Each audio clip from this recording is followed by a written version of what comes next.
Wala ba nagawa sa iyo ulit? Well, sa akin, wala kaming pader na babanggain.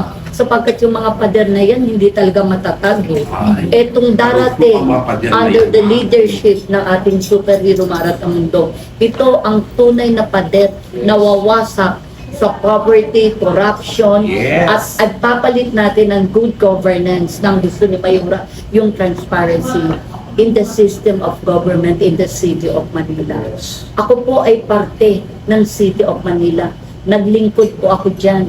Nakita ko po ang kapulungan. Sa amin pong opisina nga, sa bawat kulang po ng mga supplies. Nasaan po yung sinasabi nilang budget? Di po ba?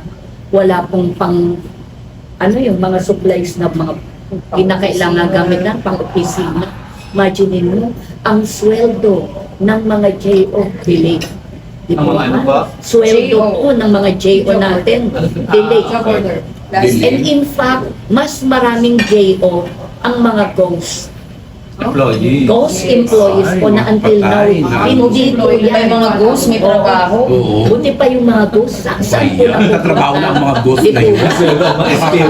Naniniwala naman yan. Eh, madam, gano'ng kakahanda na banggain ang Sangyol Serpo? Para po sa akin, hindi ko na po kailangang maganda sapagkat kasama ko po ang aking mayora. Na totoo, tapat, may malasakit. This is a challenge for us to make Manila great again, sinabi po ni Mayora, and to restore. Lahat po, diba nga po, ang Manila is the capital city, and yet look at Manila. Under the leadership of our superhero Mara Tamundo, it is not yung ating Philippines, let us make it globally competitive in terms of economy and tourism. At yan po ay magsisimula sa lungsod ng Maynila sa pamamagitan po ng aming mayora, Mara Tamundong 2025. Siya na po ang iluluklok ng taong bayan sapagkat tunay na pagbabago, tunay na pagmamahal at tunay na pagmamalasakit ang ibibigay po sa mga Manileños.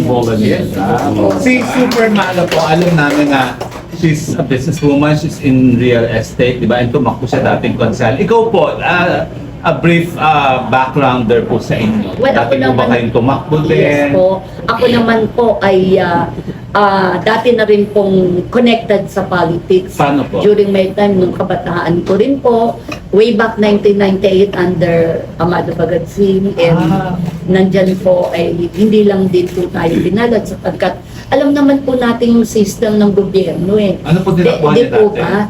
Tumakbo din po akong konsehal.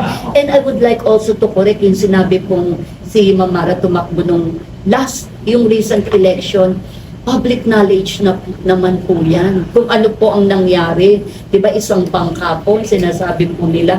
Imagine niyo po, in the history, the political history, dito sa Pilipinas, meron po bang lahat-lahat? Eh sila po, wala man lamang pong ibang nakasingit yan. Samantalang yung number one po, ay hindi naman yung number one na konsehal sa District 1. Ang boto pong nakuha more than dun sa mga registered. So nagaya. Nagaya siya. Kayong ghost? Yes. May ghost voter din. Ang mga boto ang nagaya kay Mayora. Alam naman Bago na ngayon, ito naman po ay hindi po paninira. Public knowledge po yan. Alam po natin lahat, especially in the media. Kailangan bantayan na ang boto ngayon. Hindi na pwede. Natanggalin yung mga ghost. Sa totoo lamang po, kapag bumaba na po, buong Maynila na po ang naghihintay sa ating mayora. District 1, lalong-lalo na po sapagkat ako po ay taga-Tondo. Di po ba? Ang Tondo, sabi ng ganun yan ay pinaka-depressed. Pero bakit po ngayon? Sabi nyo nga po, ang daming programang ginawa. Ang alam ko nga po, taga-Tondo pa yung may isang nanungkulan. Pero tignan niyo po ang Tondo. Wala pong pagbabago. Ganun pa rin po. Bigyan naman sabi ko nga, kung sakasakali si Ma'am Mara ang ating maiduluklok for 2025 sa mayoralty election, I'm sure yung pinapangarap po ng mga taga-Tondo na sinasabi nilang sa Tondo ay langit din po, ay matutupad na po sa amin po. Ang Maynila aangat po.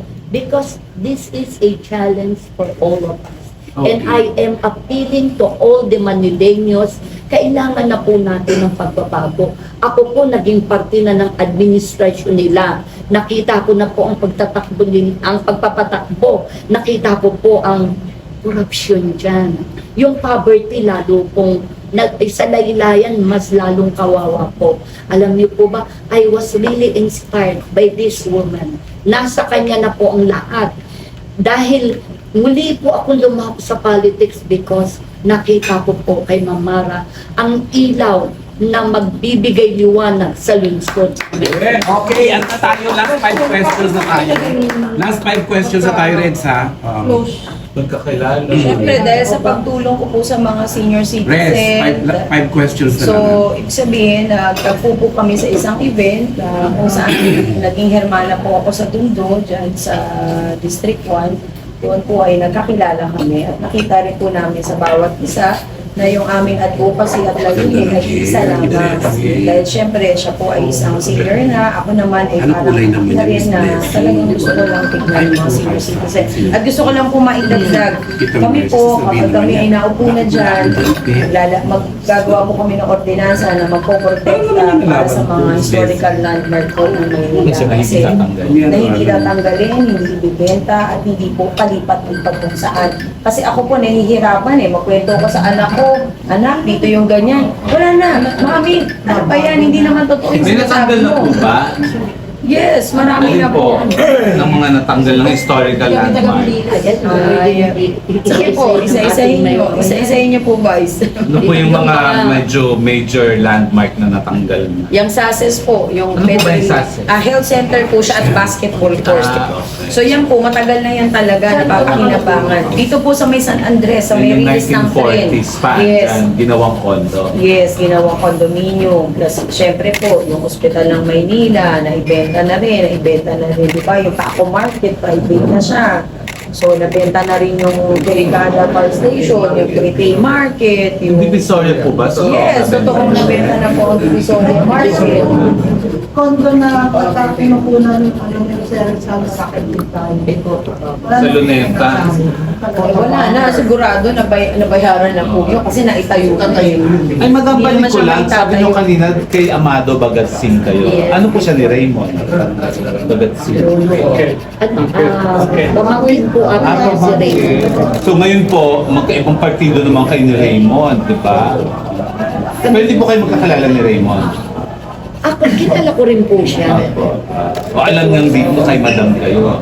Yes. Opo naman. Wala naman siyang sinabi sa inyo. Sa akin ka na, wala po siyang ganun. Wala. Because sabihin man po nila yon, decided po ako. Okay. Sa team po namin, ibang-iba po yung pong mararamdaman po natin yung Mara Cares and Love para po sa Manila. Mara Cares. Actually, katatapos lang po ng proyekto ni Ma'am Mara, ni Mayora. Yung mga taga Maynila, yung sa mga depressed area, kinuha po namin sila, pinamake-over ni Mayora. Dinala po sa mall, yan sa Robinson's Galleria. Kanina po, talagang paglabas po nila, nagulat kayo, hindi mo na makikilala eh. Nagpa-spa, nagpa-haircut, nagpa-facial, everything. Kaya Ano po, wala ano po full name niyo? Remy Oyades po. So naka-file na rin kayo as Vice Mayor. Yes, Vice Mayor. Ito naman po yung aking mga konsuhal.